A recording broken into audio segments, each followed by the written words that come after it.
Chapter 12 thermodynamics. इस chapter में हम पढ़ेंगे थर्मल इक्विलिब्रियम क्या होता है, zeroth law of thermodynamics, heat, internal energy, work, first law of thermodynamics, second law of thermodynamics, specific heat capacity, thermodynamics state variable, equation of state, heat engine, thermodynamic processes, refrigerator and heat pump, reversible irreversible process, and Carnot engine. In previous chapter we have studied thermal properties of matter, in which we shall study laws that govern thermal energy. We shall study the process where work is converted into heat and vice versa. In winter, when we rub our palm together, we feel warmer. Here, work done in rubbing produces the heat. Conversely, in steam engine, the heat of the steam is used to do careful work in moving the piston, which in turn rotate the wheel of the train.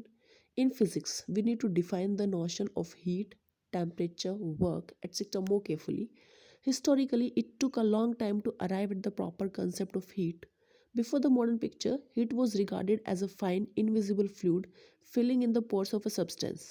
On contact between a hot body and a cold body, the fluid flowed from the cooler body to the hotter body. This is similar to what happened when a horizontal pipe connect two tanks containing water up to different height. The flow continue until the level of both the water in the two tanks are the same. Likewise, in the calorie picture of heat, heat flows until the caloric levels equalize. In time, the picture of heat as a fluid was discarded in favor of the modern concept as heat as a form of energy. An important experiment in the connection are due to Benjamin Thompson in 1798. He observed that boiling of a brass cannon generated a lot of heat. Indeed, enough to boil water. More significantly, the amount of heat produced depend on the work done by the arts employed for turning the drill, but not on the sharpness of the drill. In the calorie picture, a sharper drill would scoop out more heat fluid from the pores, but this was not observed. A most natural explanation of the observation was that heat was a form of energy, and the experiment demonstrated conversion of energy from one form to another, from work to heat. Thermodynamics is the branch of physics that deals with the concept of heat and temperature and the interconversion of heat and other forms of energy. Thermodynamics is a macroscopic science. It deals with bulk system and does not go into the molecular constitution of the matter. In fact, its concept and laws were formulated in the 19th century before the molecular picture of matter was firmly established. The thermodynamic description involved relatively few macroscopic variables of the system, which are suggested by common sense and can be usually measured directly. A microscopic description of a gas, for example, would involve specifying the coordinates and velocities of the huge number of molecules constituting the gas. The description in kinetic theory of gases is not so detailed, but it does involve molecular distribution of velocities. Thermodynamic description of a gas, on the other hand, avoids the molecular description altogether. Instead, the state of gas in thermodynamics is specified by macroscopic variables such as pressure, volume, temperature, mass, and composition that are felt by our sense perceptions and measurable. The distinction between mechanism and thermodynamics is worth bearing in mind. In mechanics, our interest is in the motion of particles or bodies under the action of force and torque. Thermodynamics is not concerned with the motion of the system as a whole. It is concerned with the internal macroscopic state of the body. When a bullet is fired from a gun, what changes is the mechanical state of the bullet, not its temperature. When the bullet passes a wood and stop, the kinetic energy of the bullets get converted into heat, changing the temperature of the bullet and the surrounding layer of wood. Temperature is related to the energy of internal motion of a bullet, not on the motion of the bullet as a whole. Thermal equilibrium in which the equilibrium in mechanics means that the net external force and torque on a system are zero. The term equilibrium in thermodynamics appear in a different context. वैसे तो जब भी हम equilibrium की बात करते हैं mechanics में, मोशन में, तो हम क्या बोलते हैं कि जो नेट एक्सटर्नल फोर्स किसी सब सिस्टम पे लग रहा है या जो टॉर्क का इफेक्ट है एक्सटर्नल नेट, वो क्या होना चाहिए, ज़ीरो होना चाहिए, है ना। लेकिन जब हम बात करते हैं थर्मोडायनेमिक्स की, तब इक्विलिब्रियम क्या होता है, देखो, we say that state of a system is in equilibrium state if the macroscopic variable that characterise the system do not change in time. जो उसके मैक्रोस्कोपिक वेरिएबल्स हैं वो टाइम के साथ चेंज ना हो। जो मैकेनिक्स में इक्विलिब्रियम है वो क्या होता है, net external torque zero, net external force या टॉर्क ज़ीरो। और मैकेनिक्स में क्या है, जो भी उसके मैक्रोस्कोपिक वेरिएबल्स हैं वो क्या ना करें, चेंज ना करें टाइम के साथ. For example, a gas inside a close rigid container completely insulated from its surrounding with fixed value of pressure, volume, temperature, mass and composition do not change with time. This is a state of thermodynamic equilibrium. यानी कि जिसमें macroscopic properties है वो क्या रहे, constant रहे, वो equilibrium है हमारा थर्मोडायनेमिक्स का. और जब नेट एक्सटर्नल फोर्स या टॉर्क कांस्टेंट रहे वो हमारा एग्जांपल है किसका, मैकेनिकल इक्विलिब्रियम का. System A and B separated by adiabatic wall and insulating wall that does not allow flow of heat. The same system A and B separated by diathermal walls, a conducting wall that allow heat to flow from one to another. In this case, thermal equilibrium is attained in due courses. In general, whether or not a system is in a state of equilibrium depend on the surrounding and the nature of the wall that separate the system from the surrounding. Consider two gases A and B occupying two different containers. We know experimentally that pressure and volume of a given mass of gas can be chosen to be its two independent variable. Let the pressure and volume of the gas be PAVA and PBVB respectively. Suppose first that the two systems are put in proximity but are separated by an adiabatic wall. An insulating wall can be movable that does not allow flow of energy from one system to another. The system are insulated from rest of the surrounding also by similar adiabatic walls. This situation is shown in the figure 12.1a. In this case, it will found that any possible pair of pressure and volume will be in equilibrium with any possible pair of the value PB, VB. Next suppose, सबसे पहले हमने क्या किया, एक ये setup लिया इस तरह से, हमने एडियाबेटिक वॉल्स लगा दी दोनों सिस्टम में. ठीक है, प्रेशर वॉल्यूम PA VA तो हर जगह वही सेम मिलने वाला है, उसमें तो कोई चेंज नहीं होने वाला. नेक्स्ट हमने क्या किया, जो एडियाबेटिक वॉल थी ना उसको रिप्लेस कर दिया डायथर्मल वॉल से.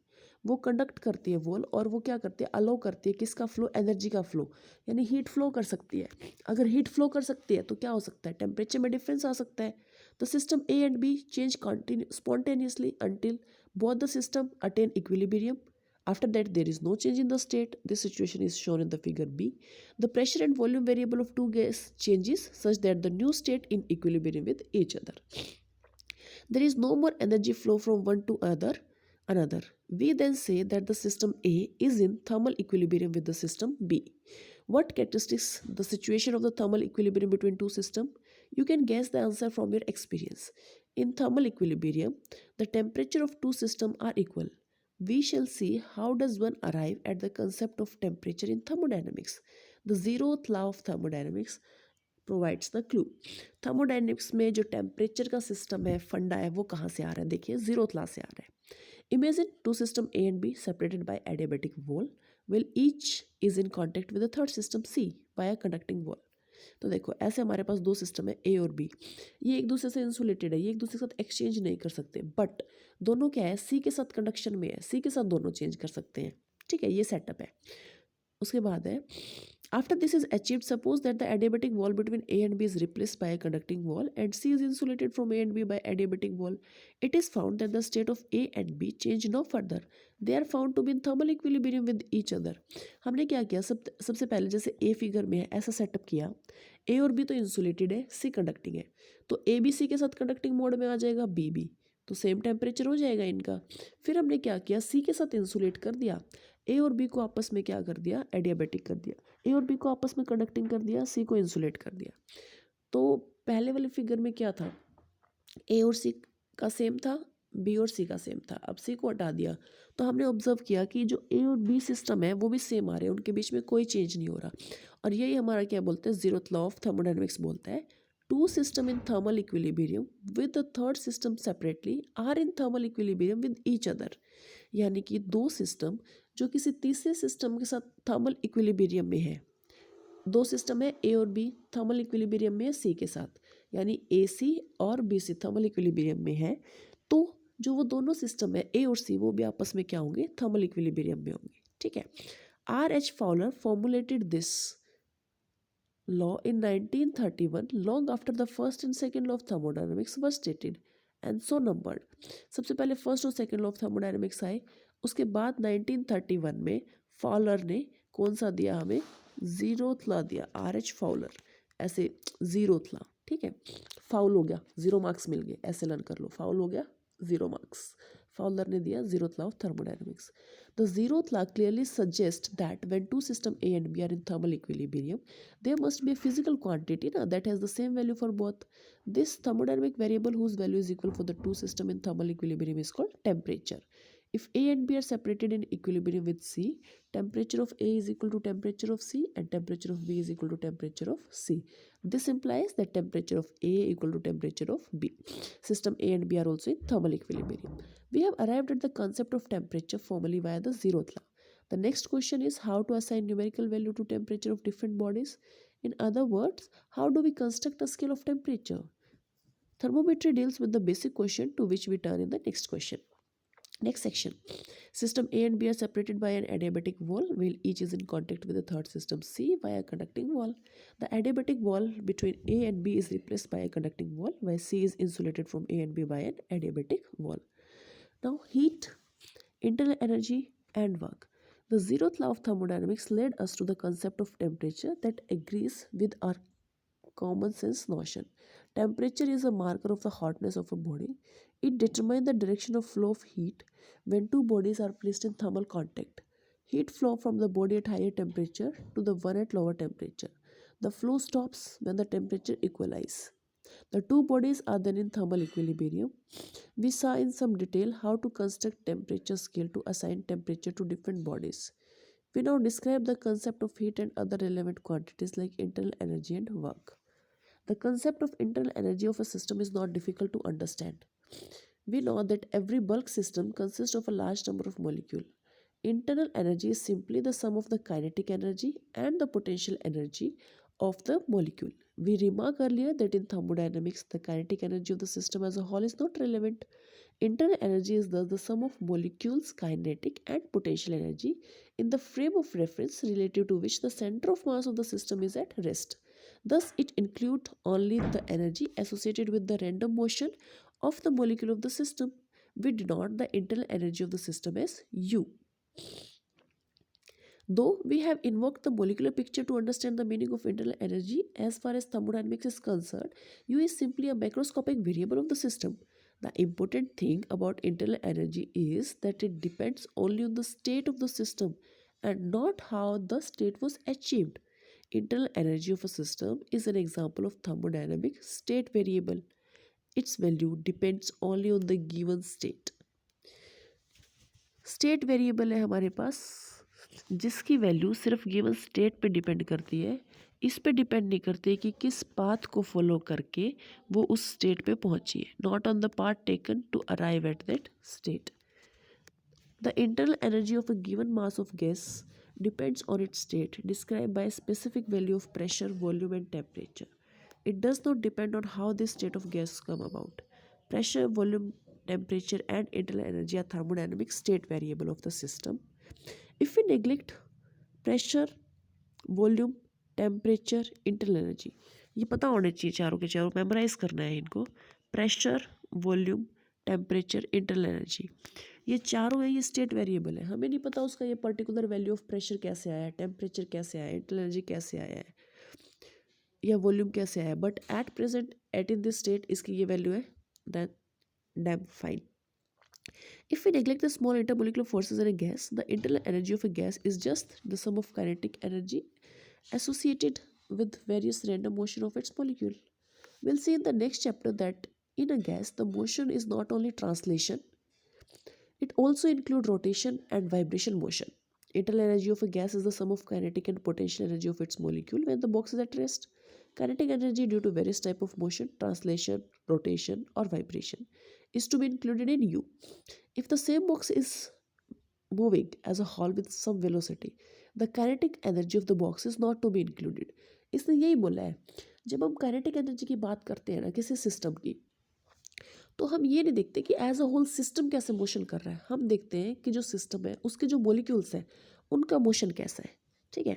उसके बाद से देखो a figure. Heat and work are two distinct mode of energy transfer to a system that results in change in its internal energy. Heat is energy transfer due to temperature difference between the system and the surrounding. Work is energy transfer brought about by means moving the piston by raising or lowering some weights connected to it that do not involve such a temperature difference. Next है, what are the ways of changing internal energy of a system?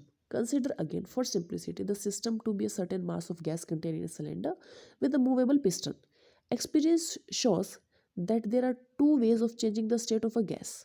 One way is to put the cylinder in contact with the body at higher temperature than that of gas. The temperature difference will cause a flow of the heat from hot body to the cold body, thus increasing the internal energy of the gas. The other way is to push the piston down to do work on the system, which again result in increasing the internal energy of the gas. Of course, both these things could happen in the reverse direction. With surrounding at a lower temperature, heat would flow from the gas to the surrounding. Likewise, the gas could push the piston up and do work on the surrounding. In short, heat and work are two different modes of changing the state of thermodynamic system and changing its internal energy. तो internal energy को हम कैसे change कर सकते हैं? उसके heat से और उस पर वर्क डन करके, ठीक है। हीट से यानी कि टेम्परेचर के डिफरेंस से, वर्क से यानी उसके ऊपर वर्क डन करके, हीट एंड वर्क से हम क्या कर सकते हैं, इंटरनल एनर्जी को चेंज कर सकते हैं। The notion of heat should be carefully distinguish from the notion of internal energy. Heat और इंटरनल एनर्जी के अंदर क्या चेंज डिफरेंस है? Heat is certainly energy, but it is energy in transit. This is not just a play of words. The distinction is of a basic significance. The state of a thermodynamic system is characterized by its internal energy, not heat. A statement like a gas in a given state has a certain amount of heat is a meaningless as the statement that a gas in a given state has a certain amount of work. In contrast, a gas in a given state has certain amount of internal energy is a perfect meaningful statement. Similarly, the statement a certain amount of heat is supplied to the system or a certain amount of work done by the system are perfectly meaningful. To summarize, heat and work are in thermodynamics are not state variables. They are mode of energy transfer to a system resulting in change in its kinetic energy. ठीक है, देखो, pressure volume temperature internal energy, ये सारे क्या होते हैं, state variables होते हैं। लेकिन वो किस पे डिपेंड नहीं करते, वो चारों स्टेट वेरिएबल्स पाथ पे डिपेंड नहीं करते, वो पर्टिकुलर फेज पे डिपेंड करते हैं। लेकिन हीट और वर्क है, ये क्या नहीं है, स्टेट वेरिएबल नहीं है, ये मोड है किसके, एनर्जी को ट्रांसफ़र करने के सिस्टम में, जिसकी वजह से कि इंटरनल एनर्जी में चेंज आता है। इंटरनल एनर्जी क्या होती है, kinetic energy plus potential energy. और इसके अंदर चेंज कैसे लेके आ सकते हैं हम, हीट से या वर्क डन करके। ठीक है, हीट करेंगे तो टेम्परेचर डिफरेंस आ जाएगा, वर्क डन करेंगे तो प्रेशर या वॉल्यूम डिफरेंस आ जाएगा। In ordinary language, we often confuse heat and energy. The distinction between them is sometimes ignored in elementary physics book. For proper understanding of thermodynamics, however, the distinction is crucial. Kindly separate heat and internal energy. First law of thermodynamics. We have seen that internal energy of a system can change through two modes of energy transfer, heat and work. Okay. Let delta Q be the heat supplied to the system by the surrounding, and delta W be the work done by the system on the surrounding, and delta U be the change in the energy of the system. So, general principle of conservation of energy implies that delta Q is equal to delta U plus delta W. Kindly pay attention, it's physics not chemistry. Here delta Q is equal to delta U plus delta W. Heat supplied to the system is equal to the work done and change in its internal energy. यानी कि कोई system है, उसको हमने heat provide कर दी, तो वो heat क्या करेगी, वर्क डन करेगी, और बाकी क्या करेगी, उसकी इंटरनल एनर्जी में चेंज कर देगी। ठीक है, work done by the system on the surrounding, या तो वो काम करेगी या अपनी इंटरनल एनर्जी में चेंज कर देगी। The energy supply to the system goes in partially to increase the internal energy of the system and the rest in work on the environment. Equation is known as first law of thermodynamics. It is simply the general form of conservation of energy. जो first law है वो zeroth law है, वो हमें किसके बारे में बताता है, टेम्परेचर के बारे में। और जो फर्स्ट लॉ है वो हमें किसके बारे में बताता है, कंजर्वेशन ऑफ एनर्जी के बारे में। Apply to system in which energy transfer from और to the surrounding is taken into account. Let's put equation 12.1 in an alternate form. Delta Q minus delta W is delta U. Now the system may go from initial state to final state in a number of ways. For example, to change the state of a gas from P1 V1 to P2 V2, we can first change the volume keeping the pressure constant, or we can first go to the state and then change the pressure keeping volume constant to take the gas. Alternatively, we can first keep the volume constant and then keep the pressure constant. Since U is a state variable, delta U depend only on the initial and final state and not on the path taken. तो जो state functions होते हैं ना हमारे पास state variable, वो सिर्फ state पे depend करते हैं, they don't depend on the path followed. However, delta Q and delta W in general depend on the path taken to go from initial to final position. From the first law of thermodynamics, it's clear that the combination delta Q minus delta W is path dependent. हमारे पास जो heat है, work done है, वो दोनों path dependent है. वो कैसे है? हमारे पास पाथ डिपेंडेंट फंक्शन है. लेकिन जो हमारे पास प्रेशर, टेम्परेचर और वॉल्यूम और इंटरनल एनर्जी है, ये हमारे पास स्टेट फंक्शंस है, ये पाथ डिपेंडेंट नहीं है. This show that if a system is taken through a process in which delta U is zero, जिसमें इंटरनल एनर्जी में कोई चेंज नहीं हुआ है, ऐसा कोई भी प्रोसेस, उसमें क्या हो जाएगा? डेल्टा क्यू डेल्टा डब्ल्यू के बराबर हो जाएगा. यानी कि जितनी हीट सप्लाई की है हमने सिस्टम को, वो सारी की सारी उसने क्या कर दी? वर्क डन करने में यूज़ कर दी. That much simple. If the system is a gas in a cylinder with a movable piston, the gas in moving the piston does work. Since force is pressure time area. Pressure क्या होता है? Force per unit area. तो force क्या हो जाएगा? Pressure into area. And area times displacement is volume. Area को displacement से multiply कर दोगे, वो क्या हो जाएगा? Volume. Work done by the system against the constant pressure P is P delta we. देखो इसने क्या बोला है अपने पास? फोर्स, प्रेशर क्या होता है? Force per unit area. तो यहाँ से फोर्स की वैल्यू क्या आ जाएगी? P A. वर्क डन अपने पास क्या होता है? Force into displacement. यहाँ से फोर्स की वैल्यू क्या आ गई? P A into displacement. तो प्रेशर एरिया इंटू डिस्प्लेसमेंट क्या आ जाएगा? Change in volume. तो वर्क डन किसके बराबर आ गया? पी डेल्टा वी के. वही यहाँ पे लिखा हुआ है. Delta W is P delta V, where delta V is the change in volume of the gas. For this case हमारे पास क्या था पहले formula? Delta Q is equal to work done plus change in internal energy. Work done क्या आ गया? P delta V. तो delta Q क्या हो जाएगा? Delta U plus P delta V. ठीक है. As an application of equation 12.3, consider the change in internal energy for 1 gram of water when we go from liquid to vapor phase. The measured latent heat of water is this. For 1 gram of water, delta Q is 2256 J. At atmospheric pressure, 1 gram of water has a volume 1 centimeter cube in liquid phase and 1671 centimeter cube in vapor phase. Therefore, delta W is P delta V. The equation becomes this.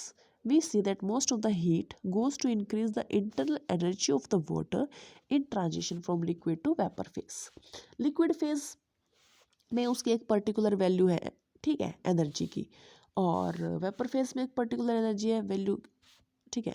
हालांकि हमने heat भी दी है, फिर भी value कैसे कम होगी? तो जो हमने हीट दी है ना, वो किस में यूज़ होगी? वो यूज़ हो गई उसकी इंटरनल एनर्जी को इंक्रीज करने में. ओके. इंटरनल एनर्जी हमारे पास क्या है? स्टेट फंक्शन है, पाथ इंडिपेंडेंट है.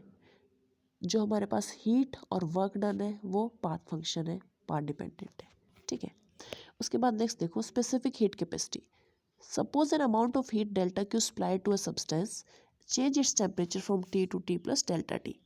We define heat capacity of a substance to be delta Q by delta T. We expect delta Q and therefore heat capacity to be proportional to the mass of the substance. Further, it could also depend on the temperature. A different amount of heat may be needed for a unit rise in temperature at different temperature. To define a constant characteristics of the substance and independent of its amount, we divide S by the mass of the substance in kg. S is 1 by m delta Q by delta T. S is known as specific heat capacity of the substance. It depends on the nature of the substance and its temperature. The unit of the specific heat capacity is joule per kg per Kelvin. If the amount of substance is specified in term of mole, we can define heat capacity per mole. ये तो हमने last unit में भी कर लिया ना. 1 by mu delta Q by delta T. यानी कि एक मोल ऑफ सब्सटेंस का टेम्परेचर 1 केल्विन तक इंक्रीज करने के लिए जितनी अमाउंट ऑफ हीट चाहिए होती है, वही क्या हो जाती है? Molar specific heat capacity. C is independent of amount of the substance. C depend on the nature of the substance, its temperature and the condition under which heat is supplied. The unit of C is joule per mole per Kelvin. As we shall see later, In connection with specific heat capacity of gases, additional condition may be needed to define C or S. The idea in defining C is that simple prediction can be made in regard to molar specific heat capacity. Table 12.1 lists measure specific and molar heat capacity of solid at atmospheric pressure and ordinary room temperature. We'll see in chapter 13 that prediction of specific heat of gas generally agree with the experiment. We can use the same law of equipartition of energy that we use there to predict molar specific heat capacity of solid. Consider a solid of n atom, each vibrating about its mean position. An oscillator in one dimension has average energy of kT. In three dimensions, the average energy is 3 kT. For a mole of solid, the total energy is 3 RT because kT into n is R. Now at a constant pressure, delta Q is delta U plus P delta V, that is equal to delta U. Since for a solid delta V is negligible, therefore C is delta Q by delta T, that is delta U by delta T, that is 3R.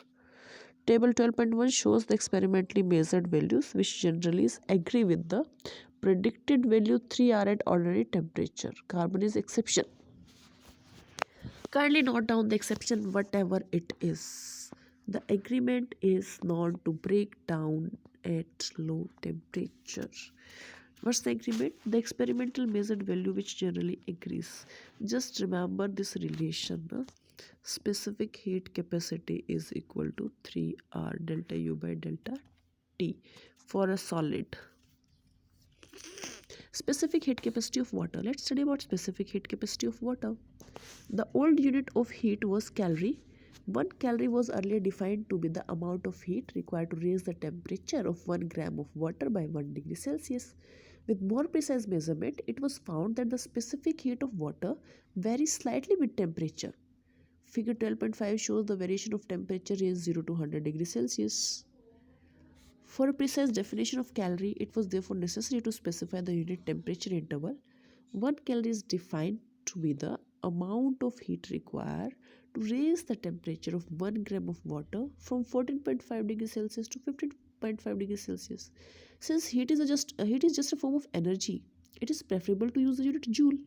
Joule in SI unit, the specific heat capacity of water is 4186 joule per kg per Kelvin. The so-called mechanical equivalent of heat, defined as the amount of work needed to produce 1 calorie of heat, is in fact just a conversion factor between two different units of energy, calorie to joule. Since in SI unit, we use the unit joule for heat, work or any other form of energy, the term mechanical equivalent is now superfluous and need to be used. As already remarked, the specific heat capacity depends on the process or the condition under which heat capacity transfer take place. For example, for gases, we can define two specific heat capacity at constant volume and specific heat capacity at constant pressure. For an ideal gas, we have simple relation. Cp minus Cv is R. Cp and Cv are the molar specific heat capacity of ideal gas at constant pressure and volume. R is universal gas constant. To prove the relation, we begin with the equation 12.3 for 1 mole of the gas.